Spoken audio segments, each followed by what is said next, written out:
বুঝতে পেরেছি ইতিমধ্যেই যে কারণে আপনি চুপ আছেন।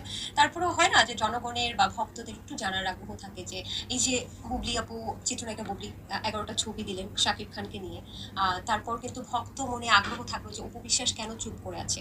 অপু বিশ্বাস কি তাহলে হাল ছেড়ে দিল?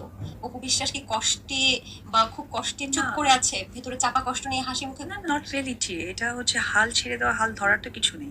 তাহলে এই চুপের পেছনে রহস্য ফর এক্সাম্পল আপনার কথার পৃষ্ঠে আমি বলি যে ধরেন আমি কিছু একটা দিলাম। তাতে কি জনগণের হ্যাপিনেস টা? এতদিন তো আমরা দেখেছি এটা যে হ্যাঁ, আমি কথার এইজন্য তো পৃষ্ঠে দি এন্ড কথা, করে দিয়েছি। ডিজিটাল যুদ্ধ। হ্যাঁ, এইজন্য আমি দি এন্ড করে দিয়েছি 15 এ আমি একটা ছবি দিয়ে এবং লম্বা একটা স্টোরি লিখে দিয়েছি যে এসব অসুস্থ প্রতিযোগিতায় আমি নেই। আমি আমার কাজ, সন্তান, ভক্ত, দর্শক এসবই ব্যস্ত থাকতে চাই। সো আমি তো ক্লিয়ার। এখন আমার সেই ক্লিয়ার ব্যাপারটা তো আমি নিশ্চয়ই প্রকাশ করেছি। তারপর ওই যে ভক্তরা যে আপনাকে অনেক ভালোবাসে, মনে করে যে আপনি কি আসলে চাপা কষ্ট নিয়ে হাসি মুখে ঘুরে বেড়াচ্ছেন? আসলে তাদের উদ্দেশ্যে কষ্টর বিষয়টা একদমই আমি বলব না যে আমার ভক্ত দর্শকরা ভালোবাসেন।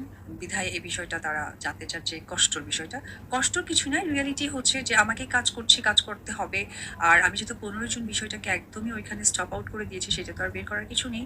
আর যেহেতু এখানে সবকিছুর ঊর্ধ্বেই কিন্তু যে সাইড থেকেই বলেন না কেন, মানে এদিক ওদিক যে সাইডটাই বলেন, বাচ্চাটা কিন্তু মোর ইম্পোর্টেন্ট। সো এটাই কিন্তু হচ্ছে গিয়ে একটা অনেক বড় একটা সেতুবন্ধন। সো এটা তো আমরা চাইলেও কেউ কোন সাইডে কেউ অফ করতে পারবে না। আ